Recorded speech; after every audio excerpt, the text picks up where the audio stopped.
Welcome everyone to Heart Talk, coming to you live from Kota Kinabalu in Sabah in Malaysia. Thank you for your company. And as I said in the beginning, if you have not subscribed to this channel, I beg you to do so.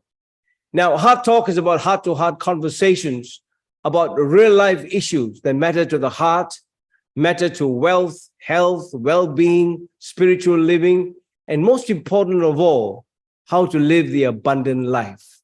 Now, we're on a series called Vadis Malaysia, and I got that name from this book, which is called Capturing Hope. The Struggle Continues for a New Malaysia. And the author was my fourth and seventh Prime Minister, Tun Dr. Mahathir Mohamad. It's an excellent book, and I would really recommend that every Malaysian reads it because it's about the journey of this country that we love so much for the last 80 over years in the political arena.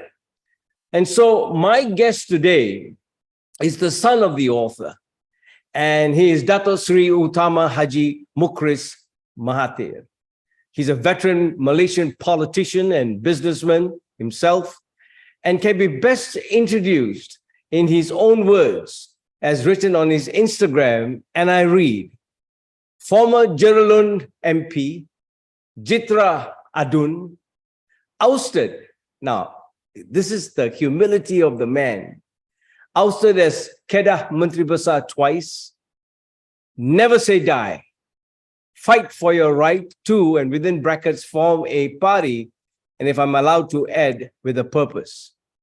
This is a family in service to the nation for decades, and I do not know of any other that can equal this. So please join me to welcome Dato Seri Mukhriz Mahathir to Heart Talk. Welcome, Mukhriz. Thank you for inviting me. How are you? It's my pleasure, and thank you for, happy good afternoon, and it's a lunchtime conversation, but, let me start on a very light-headed and light mood. When I read your introduction in Instagram, I was amazed at this statement when you said, fight for your right to, within brackets, form A. So if I take out what's in the bracket, it means fight for your right to party. And I thought, no, I said, here's a man who has taken his whole life in the political scene, but he's telling us it's our right to party as well. It speaks volumes of who you are. Yeah. I think that really should not be missed, that when we are politicking, we do that through parties, and then the other parties is something totally different. That's right. And I thought, well, this is something that I wanted to bring up. But thank you once again for joining us on this series called Vadis Malaysia. I think it is very timely. In chapter 13 and page 277, Tun Dr. Mahathir made this statement in bold. And I think it's an important question that every Malaysian should ask, and that is, where am I going? And I want to just tell you that as a father yourself, sometimes we tell our children and ask our children, where are you going? Not to be inquisitive, but we hope they're going to a safe place and come back home safely. And I think it speaks volumes of that. So on that note, thank you for joining us. And I want to just start off with this. I'm okay to call you Mukhriz, right? Yes, please do. And, 40 years of working as a doctor, as a plastic surgeon, 22 of those years, I had only one face as a prime minister, and that is Tun Dr. Mahathir. And nothing else mattered to me. I just followed the whole history of this country with him. And mirrors don't lie, and shadows never leave you. And so when he resigned in 2003, the mirror in it was you. And if I look at the shadow was still you. So you have been there, and I want you to just give us, all listeners, all those who have tuned in, a bit of an insight of growing up in a family where politics was the air that was your breathing. And yet, I'm not sure whether at the dining table, was it allowed to be talked about. So give us a feel of growing up, because today you're a veteran on the sides. Yeah. Well, thank you for that. And it's a good question to start off with. Actually, I guess despite what people think, we were, of course, a political family, but then we hardly talk about politics at a dinner table. Why? Because I suppose my father did not really encourage that. He didn't want us to be involved actively in party politics or in politics in general. He was very cautious and very concerned about people accusing him of nepotism and the like. I think you might have heard that even some of his immediate family members don't speak to him until now because of perhaps asking for favors while he was prime minister and he could not fulfill them. So it didn't come so naturally, actually, for me and my brother to get involved in politics. The thing I find rather surprising, even for me and for people I tell this story to, is that the first day I attended Parliament as an MP, you would think that since I was the son of an MP myself for, I don't know, over 30 years, that I would know that building well. Yeah, but I didn't. My father never took us to Parliament while he was serving there. And I didn't even know where the entrance to the Dewan Rakyat was. I was looking around the hall. I literally had to ask an officer there, and she pointed out, okay, that's the door you have to enter. And that was the time that I could sit in as an MP. So it didn't come so naturally to us, actually. And I must say that we only started speaking to each other about politics. I'm talking about my father after he had retired the first time. So that was when and he was kosher by then, to bring that up. Uh-huh. And so you all were blocked in doing things. And talk to us about the time when you had that football jersey. I thought that was because many would think, I mean, like, all my three children are doctors, right? And I never forced them to. In fact, I wanted to take them to the postmortems and see so that they will run away from dead bodies, But yeah. Yeah, I remember my father was at the time the UMNO division chief for Kubang Pasu. I think he was holding that position for over 35 years, 22 years as president of the party. So the division UMNO youth chief invited me, I was just a regular member, invited me to hand over football jerseys to his members. So I innocently accepted that invitation, went there. I didn't pay for anything. He paid for everything, and I just stood there and handed over jerseys. So when it came time for the division meeting, my father asked all the heads to report, what kind of activities they had conducted and all that. And the youth chief, again, innocently reported that he had invited me to come over to just hand over jerseys. And suddenly my father blew up and said that, who gave you the right? What was in your mind when you invited my son, who's got no position in the party, to be involved in division matters? So I guess the message was very clear that despite him being president of the party, he did not want to be seen, giving any favors, making it easy, opening the way for his family members, including my brother Mozani and myself. Yeah, well, it speaks volumes, isn't it? Because what happens behind the curtains, nobody knows. And so I think this is one thing that we're going to learn a lot about, at least in this conversation with you. Now, I titled this whole conversation as, why do we need a government at this important time? And I took that from your wonderful message and speech that you gave to the people in Kedah. And so, Mukhriz, the country is going through crossroads, not about what they are facing, but crossroads within itself. Yeah. And we always talk about the future that is uncertain, but a lot of those uncertainties are man-made. It's not about knowing some hurricane that is coming and we're all getting prepared for it, which we can't control.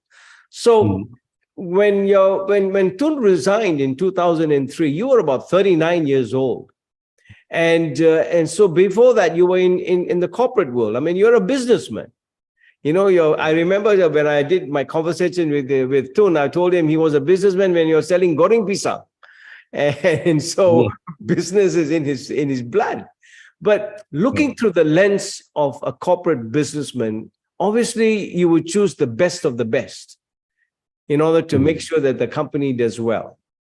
Today's government that we have today, I mean, what are your thoughts about what is good governance and what should a good government be? I mean, I want your thoughts about that. Well, generally speaking, if we understand the definition of a government, is a system that governs the society, or the nation, and for that system to work and to be of service to the people, it needs to have certain laws in place, certain ways of doing things, good ethics and the like. Of course, it needs support from the people. I mean, that works out for us who practice democracy. But it is still a man-made system. And because of that, it is subject to all kinds of challenges, including here in Malaysia. We have all kinds of countries practicing democracy, including India, even the US, Indonesia, Malaysia, many, many other countries. But all of us have different variations of the system. And the one that we practice here, I find, is not quite perfect. I mean, of course, no system is perfect. I mean, but at least we strive towards getting perfection that suits our mold here. So I think that it is not being of proper service to the people right now. Government also is the problem, not the solution. Perhaps we need to look at the system itself to see whether we can tweak it here and there to improve, to make sure that it benefits the people. One of the things that I find very obvious is that governments of these days have a very short point of view. It's just a 5-year term. Everyone thinks about what we need to do within 5 years and how do we continue serving after 5 years. So there is no real thought about long-term benefits of for the country. If we remember, during my father's time, there was Vision 2020. That was a 30-year plan. The Look East policy was also 30 years. Before that, during the time of Tun Razak, it was also a 30-year policy, which is the new economic policy. And then, but we have we've not heard of any new plans that will last 30 years. So I think government after government, especially after the 2018 elections, we've had several different new prime ministers coming in and out, and the planning has been really short term, and I think that actually hurts the country. Definitely, and the other thing that, I mean, I'm a visionary myself as the founder of 2 Asia Pacific consultations. I think the most important thing that's missing are visionary leaders, leaders with vision, because like you just mentioned, 10 years, 20 years, 30 years. And when you have a very impatient population that wants to see results short term, they miss the long-term journey of importance of being committed to that long-term goal, isn't that? I mean, isn't that the main issue? The process of nation building takes time. We all, Absolutely. so the country or even the state, I was MB for Kedah twice, although I didn't finish my terms, but all of us get onto some learning curve, and in the hopes that it will curve up, growth will be exponential at some point, some inflection point. But Sure. the thing is, you need to get on that curve. So, and hopefully different governments, whether it is from the same party, different parties, will continue moving along the same curve. The moment you try to undo what good was done by your predecessor and then go back to starting from zero, we've basically lost out in time and in effort. And there's really no sense in that. All you need to do is learn from past mistakes, improve on the good ones, and maybe come up with your own ideas. But unfortunately, because of politics, and politics in Malaysia, I feel has come to a rather toxic level. We try to outdo each other, and I think the country and the rakyat suffers from this. Absolutely. Point taken.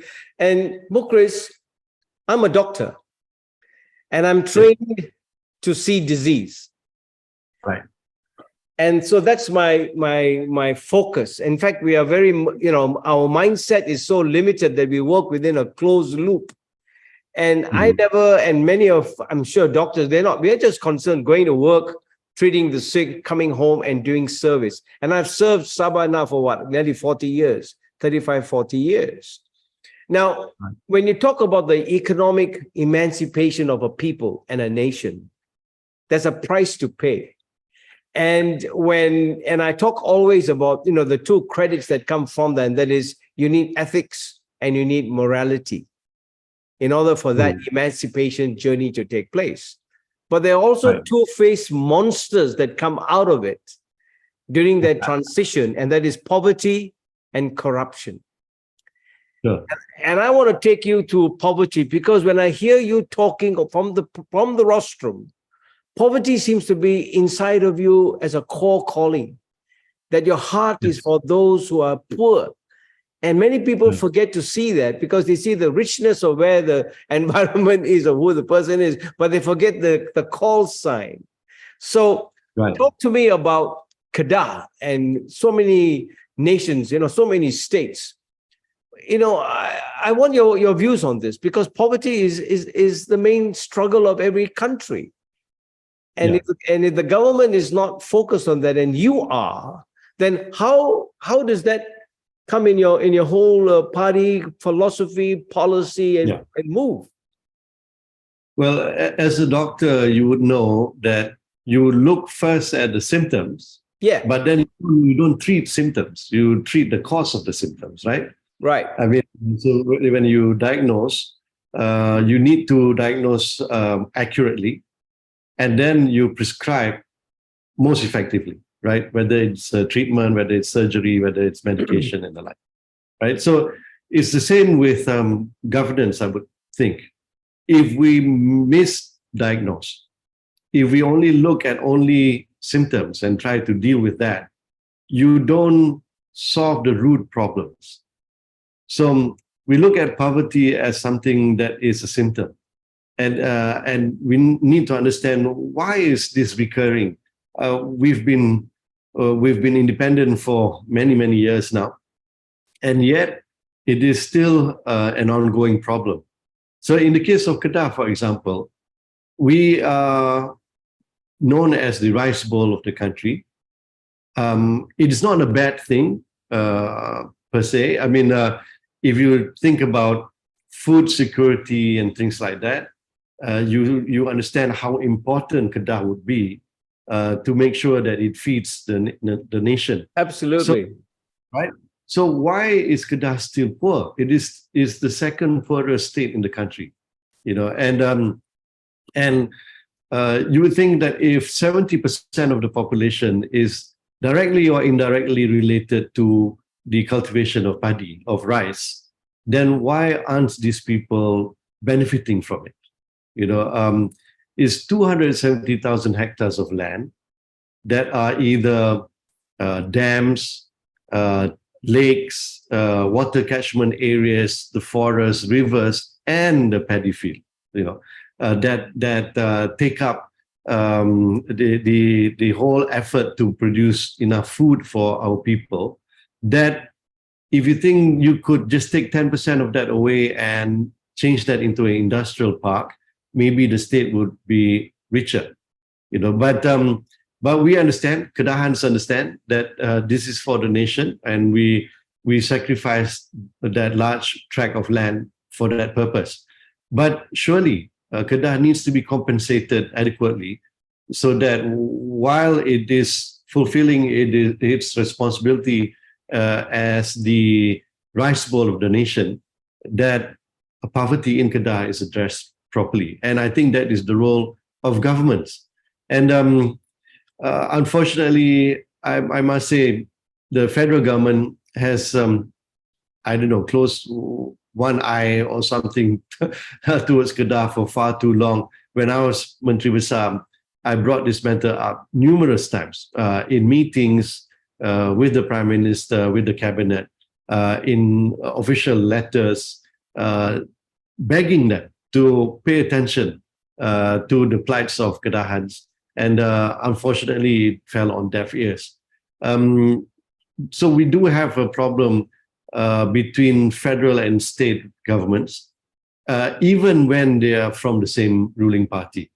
This idea of federalism is something that we adopt and we accept, but surely federal government can give special attention to those states that are needing help, like Kedah, like the poorer states. No, I mean, point taken, and I feel your heart, because it's such a real issue. Because, in our scriptures, we have a man named Joseph, who left and went to Egypt, and Right. and he kept all the barns full of all the harvest ready. And when his own nation went into famine and starvation, he is the one who supplied all the needs for the people. Exactly. And I want to bring in, and I promise you that I'm going to introduce you to this Japanese folklore. Okay. And so just bear with me for a few moments. There was a young lad, about 7 to 8 years old. And I'm saying this with you in my mind. And he was skipping along the cliffs of Japan.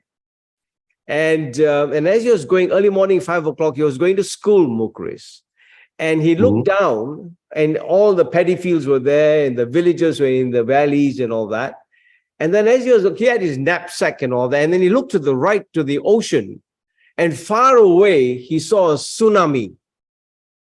Okay. So he got panicked. He said, now, here's a tsunami coming. He looked on the left, he saw his people, his family and all that, they're going to be wiped out. Now, what does a 5 to 7-year-old boy do? He was thinking. You know what he did, Mukhriz? He set fire to the rice fields. And so when the rice fields went on fire, the villagers woke up, saw their bread and butter being burnt. They ran up to put the fire out. And when they reached the cliff, they saw the tsunami and went for cover. And I think that's a fantastic lesson. It's not about the waves that are coming, because every wave that comes will go back to the ocean. Every wave recedes. But what we are really aware of are the tsunamis. In fact, that's why I congratulate your father, Dr. Mahathir, because in 1981-82, Look East policy, he turned the country into industrialization. Why? Because the tsunami was coming in 1997. The Asian tigers were at a crisis. So talk to us, because we can learn from you, and we can learn from Kedah, that even though it's a paddy field kind of say, and supporting the rice bowl of the nation, but the Taman Technology Tinggi in Kulim, which turned into a high industry technology center, is preparing for the tsunami that's coming. There's no such thing as they cannot turn something that they can't see until they are taught. Your thoughts on that? Right. It's a brilliant, illustration. Well, before the advent of Kulim High Tech Park, no one thought that Kedah could embark in high-tech industrialization.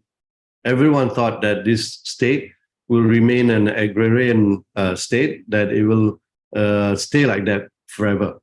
So it took a bit of risk-taking, I would suppose, by the government at the time to try out building an industrial park, high-tech industrial park in Kulim, spend 600 million on buying the land, developing the infrastructure and the like, and promoting it to investors, including foreign investors.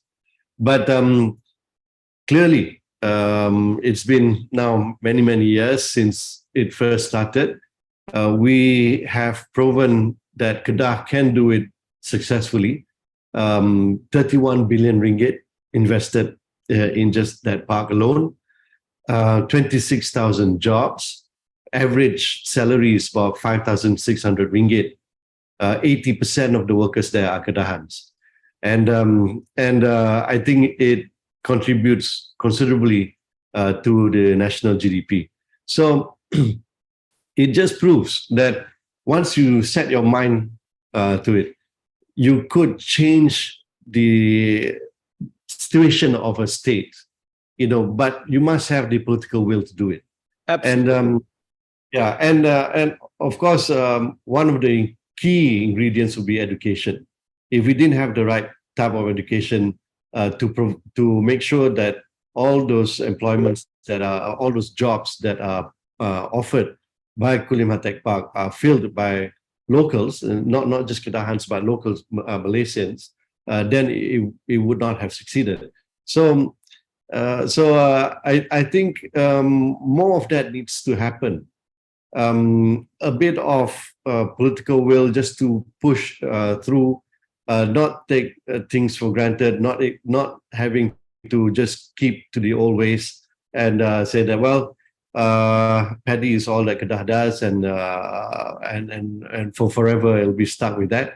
But try and look at some of the strengths that each state has. So right now, I would happily report that both Kedah and Penang constitutes an ecosystem for the electronic and electrical sector of industry. So if a company like Infineon, German semiconductor company, or say First Solar from the US, looks at Kulim High-Tech Park and considers investing billions there, they would rest assured that they would easily get the right number of qualified people to work there. The infrastructure would be in place, and the support system is also in place for them to continue with their industry. So I think that kind of planning needs to happen and implemented correctly. Now, I want to take you back to, we talked about the new economic policy in 1971. A lot of people kind of like want to look beyond that, in front of it but they forget why it was caused, and what came out of it. And I always talk about fault lines. And you come across to me as someone who's on the cutting edge of politics. You think very deeply about what's best for the state and for the nation. But when fault lines come up, as a doctor, as we started earlier on, we talked about, I said, poverty and corruption. And Mukhriz, every time we go for surgery, we have to fill up a form. And in that form is a small section that says date of onset of the disease. And I got to go and find out, when did this start? And sometimes we don't know, especially if it's some tumor or something growing, we don't know. But if I think of poverty and corruption, I think of the date of onset would be when the country changed from an agricultural base into transposing it into an industrialized dynamism, and the whole thing is moving. And because of these fault lines between different races, that how they can cope up with it, after 1981 would be, for me, the real birth and onset of deep poverty and corruption, because there would have been certain areas in that fault line that could not cope. with the speed of transformation and industrialization. And so the rich got richer and the poor got poorer. And as people get poorer, obviously the only other shortcut is corruption, you see. So to me, it's a disease. And today we talk about gangrene and, the way it's gone out of hand is because that was the reason why today, and I really salute Tun, because in October of 2019, he came up with this shared prosperity vision again for 2030 in order to bring about some kind of sharing of economic inequality. Now, talk to us about that, because that's very key. That could be the next tsunami coming in, not from outside, but from within. Right. Well, if I can say that, I'm not so sure whether the onset of our decline started the moment we went into industrialization, because that was like a natural progression. We had to move into something that is going to provide us better than agriculture.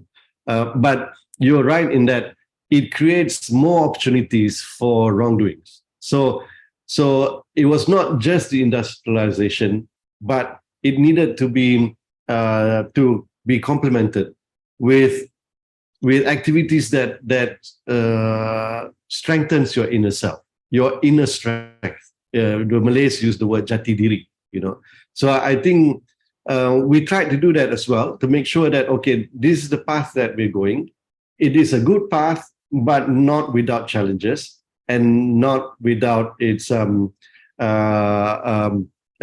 temptations, So what do we do about that so that we are on the right path, but we don't veer away? We stay with the straight and narrow. So I can't say that we were so successful in making sure that we stick to the straight and narrow, because as we know now, corruption has become somewhat rampant. And not only that, leaders who we had full trust in basically proved to be untrustworthy, and they set a very, very bad example. And this is something that cannot be forgiven, because the implications, the impact is basically vast. It becomes culture, and it's very difficult once it becomes a norm. So, for example, how do we address the fact that I think all of us say that we are anti-corruption? We will fight tooth and nail against corruption. But the moment there is an election, if a politician hands out 200 ringgit, 250 ringgit, we will gladly take it. And we'll justify it by saying that, well, it's only a few hundred ringgit. What does that matter? Not really understanding that in order for us to right the wrong, we too play an important role. It is partly our responsibility. If we shirk out that responsibility, then we have only ourselves to blame, because in the end we'll have a leader who is basically not to our liking. So I think this crisis after crisis that we face needs to be looked at very seriously. And for example, even like a agricultural state like Kedah, you don't need to explain to Kedahans what climate change is, because we see it every day. You go into the paddy field, and for example, last year we missed our dry season. Can you imagine? Yeah. So the dry season is crucial because it happens in between two seasons. You see, that's the one that demarcates between season 1 and season 2 in a year. So when that happens, it continues with wet season throughout the year, and paddy doesn't grow that way. But if we also continue doing the same thing as we normally do, not taking into consideration the change in climate, nothing's going to work. So in the second season, we have our paddy harvesters going into the paddy fields and sinking because the soil was just too soft. You see, Right. so this is a serious problem. I mean, that's why I said there is no amount of scientific explanation that you need to do with Kedahans because they understand it daily. They see it, they experience it, you know. So something needs to be done about that. No, this is, and you know, this is why the country can learn from each state, because each state has got endemic problems that come towards the whole GDP of a whole country. In fact, I always talk about, you know, my doctors, you know, when they are following me, I said, each one of you are a GDP, walking GDP. And that is growth, development, and prosperity. You know what I mean? Each of us are markers of that. And thank you for that. Oh, I mean, so when you look back at Kedah, I mean, after I've read so much about you and did my studies on you, I think that, you know, Kedah needs you urgently, man. You know. Yeah. And, Yeah, I think 2 stints was enough. is that right? No, but I think taking it to a different level. I mean, you know, in the sense of because not many. I mean, you learn through experience. And let's just so those are the two twin monsters I talk about, twin face monsters that come out from economic emancipation. And what my personal feeling as a doctor is that when I talk to people, and because I was 17 years old during May 13, 1969, and people don't want to talk about it, but to me, as a doctor, if that area and time is not healed, whatever you do, you're just camouflaging what is, people are walking over it. And until, because we've got a generation that's coming up called Generation Z. And they have, I tell you, I'm going to end up with one of the girls that I just saw on TikTok this morning, which fired me up, you know, because these are the people, and I'm sure even with you and your children, they are the next movement of this country. And then they need all the support that we can. So tell me, as we move on, you talked about democracy, and this is very fervent in your DNA. That even though it is a very human institution, it can be abused.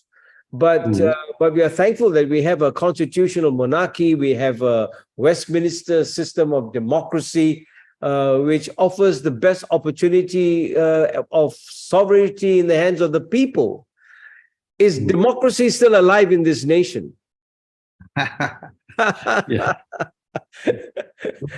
First of all, I want to address your point about history. You know, a lot of people, particularly young people, maybe they don't understand the need to understand and learn from our past. But if I can use the analogy of an athletics event, the long jump. Okay, so in the long jump, you don't stand at the line and then jump. Right. What do you do? Right. All right. You are at least 200 meters away. Absolutely. You run, you gain momentum.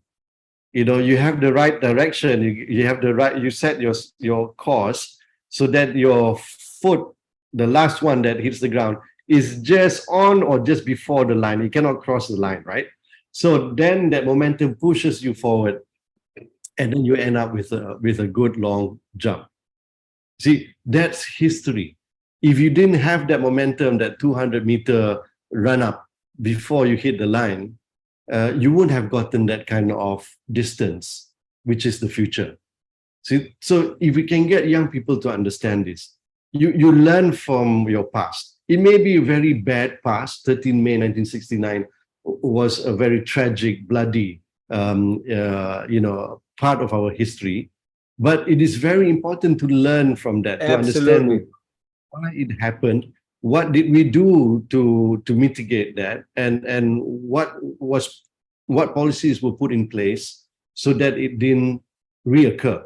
The point I was making was that we learn from it, and definitely the late Tun Razak put in place a lot of policies, new ideas in order to address that those racial divides, the widening disparity, so that we could come together and build this nation together. See, so that's one point.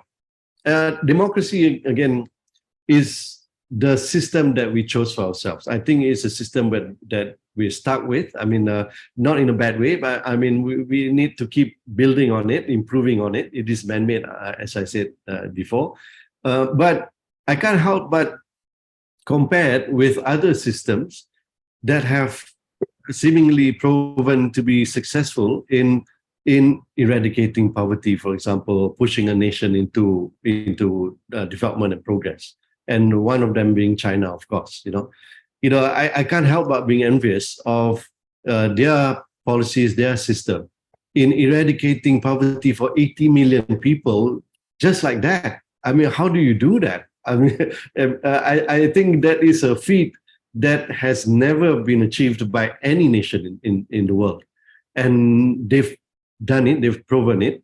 And it's not with neglecting agriculture, but also with getting into industries.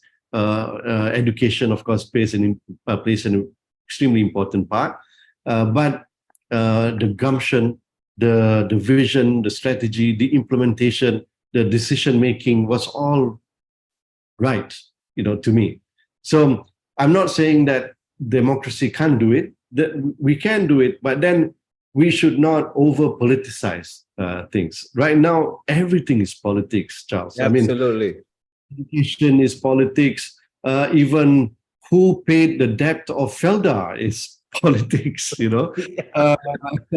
mean, it's getting to the point of being ridiculous, actually. If you look at the news on the front pages of our papers and what's on the news on TV, I think the first three main news items, have little to do with the livelihood of our people. I mean, we talk about certain politicians maybe saying something that is very sensitive. Certain parts of society got very upset with it, and then police reports were made, and then investigations were conducted and all that. It's got absolutely zero relevance to the people.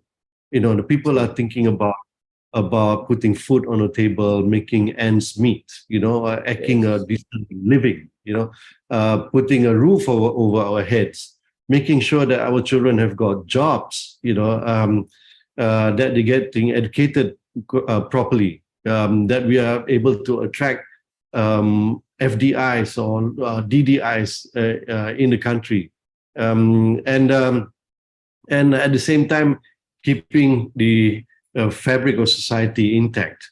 Our relations between races, all that. Those are the important things. So why are we constantly distracted with all this nonsense? And I think the media, of course, has a role, including social media. That one's a real monster that's difficult to get a grip on. But I think politicians hold much of the responsibility from both sides of the fence. So government and the opposition needs to kind of cool down.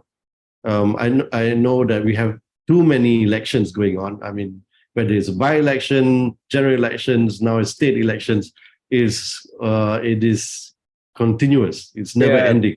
While we learn from history, but we need to chart a new course for the future. And I can't help but notice our neighbors, Indonesia, the Philippines, Thailand most recently, they vote in parties that perhaps didn't exist 5-10 years ago, and they are very direct. They have names like the Future Party, Moving Forward Party. I mean, they're just looking forward. I don't think it means that they forget what was in the past, but at least they're charting a new course of respective nations, and I think we need to do that here as well.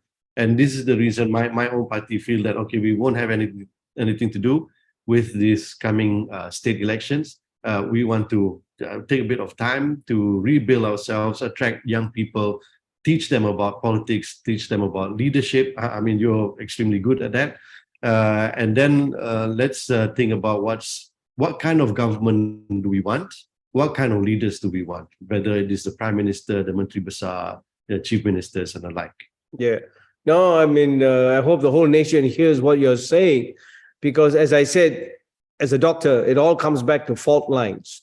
And if you talk about earthquakes and all those countries that are along earthquake fault lines, they're always aware when the next earthquake is coming. And if you look at the fault lines of our country, it's so fractured that even an urban city can have urban poor and rural poor. And those are fault lines, you know. And I was telling Tun the other day on our conversation, I said, you know, in medical field, we have what's called a PET scan, Mukhriz. Okay. Right. And this PET scan, you know, has got the radioisotopes, you know, we call tracers, radioactive. Right. And it can pick up hotspots when there's disease all over the body. You put the body into a chamber, you go into a chamber, and it can pick up hotspots. And if we can take even just one locality, for example, and then find out where are the hotspots of poverty, and then deal with that as it is, I tell you, you'll have such a richness of overflow because they are focused, you see. So there's much to do, and I want to end now our conversation on the 3 R's. Okay. And the first R is reconciliation. And I think you talked about it, that we go back and get them to understand 1969 is, you know, in America, they call it post 9/11. In this country, we should call it post 1969. And there should be a national reconciliation day so that we are thankful of our freedom and the ability to live peacefully. That's number one. The second R I was talking about is rehabilitation. And that is when you bring people out of poverty, make sure they don't go back to poverty. You see, you know, there's always this thing about handouts and all that kind of stuff. But how do you rehabilitate a people? You know, not everybody can run long jumps. And if they've still got crutches on, they'll still be at the back. And so we need to appreciate that there are segments of people, of races, who are still on crutches or still need help. And we need to share that responsibility, that there's enough of richness and wealth that we can do that. And the third R, which I talk about as a plastic surgeon, is rejuvenation. And bringing out the resplendence of the people. You know, I've been in Sabah for 35 years, Mukhriz. And when I first came, it was a culture shock because I didn't know how to handle it. Because orang Sabah sini, orang bukan Sabah sana, you know. And I was there at the airport, and I was saying, hey, I thought I was a Malaysian, you know, what the heck is going on, you know? But I loved every moment of it because it was a beautiful place, you know, to smile is so natural. The people are so beautiful. And so it's all about mindset. And I believe the battle of the 21st century, correct me if I'm wrong, the battle of the 21st century is the battle of the mind. Right. Because with the media that is coming out, it's the mind that is going to become toxic because there are silos all over the place and feeding disinformation and resulting in dysfunctional people with no proper mindset. You know, your thoughts on these 3 R's? I mean, I think these are more important than any other 3 R that they are talking about today. Exactly. And we are allowed to talk about these 3 R's, right? The way I see it is like this. Before a leader can try and effect change with his policies, he needs to understand first the acceptability of that change among the people. So in the early years, after Merdeka, the policy at the time was somewhat laissez-faire, you know, so it's a non-interference. It's just let's try to grow the economy generally in the hopes that there'll be some trickling down effect that even the poor will benefit. So after 30 May, Tun Razak decided that we had to do away with that laissez-faire policy. We had to be more interventionist. So the government's the government of that time basically came up with policies that addressed issues very directly. How do we handle disparity? How do we kill poverty, in the bud, and all that, So we have to look back now. What is the state of our people? Can they take very direct intervention, or should it just be a very general? Let's basically enrich the whole nation in the hopes that somehow the poor will benefit from it. I think the solution will be somewhere in between. Right. So the country might not be able to withstand very direct, very harsh, very hard interventionist type of policy. We need to kind of cajole the people into accepting the fact that the government should not be coming out with just populist policies. There needs to be some hard decisions to be made, which means that all of us will have to tighten our belts, government especially. So, and in the hopes that with this, in the long run, the country will be back on track and grow. And then in between, there should be also policies, although not too harsh, to try and bring our people back together again. You see, if I may, the Malays have certain fears. The other races also have certain fears. So how do we address these fears? And it should not be a zero-sum game, obviously. Make all of us understand, that, okay, that is what you are afraid of, and this is what I'm afraid of. Let's try and combine our minds, put our minds together, and address these things. So in the end, we come up with a collective decision that is good for the nation in the long run, and our young people will feel that, okay, this is their nation that they will inherit, and that they won't go anywhere else and leave us. So that's my hope, really, and I hope to play a role in that, and I hope you too will play a role, and all of us actually should take that responsibility for the good of our nation. Powerful. Back to the future. It's like in the movie. No, well said. I mean, I feel you, and Malaysia needs you. I tell you honestly, because we need to put all the baggage of all that rubbish talk that's on the market and bring the real soul of a nation into existence. So on that note, I want to thank you. Thank you, Mukhriz, for joining me on HEARTtalk. Thank you for inviting. I tell you, I've learned so much, and I hope everybody else has got a better idea of the man himself. And please, this is from me to you. This country needs you. And during this time, I hope that you will write your next book so that I'll have 3 books with me. And you have a wonderful family. And I was telling Tun, I will be having another conversation when he turns 100. Nice. So that's the visionary to another visionary, that we never give up looking forward. So on behalf of all of us, and Mary and Heidi and here, thank you. And best wishes to you and your family. Hi everyone, this is Dr. Charles Lee. Before this episode starts, I have a small favor to ask from you. Many visit and watch the videos, and they find it very informative. They get excited. Some of them write to me on my email, but they don't subscribe. So would you do me a small favor? Would you just press that subscribe button? It'll be so good for all of us. Certainly it helps the channel grow. It adds a little bit of vitality to the channel. At the same time, the numbers get bigger, and my heart gets bigger too. So just to know that you're with me, you enjoy the company, and I enjoy your company, you won't believe it. So please subscribe, press that button. I want to hear those bells jingle, and most of all, stay tuned. And I love your company. We'll talk again.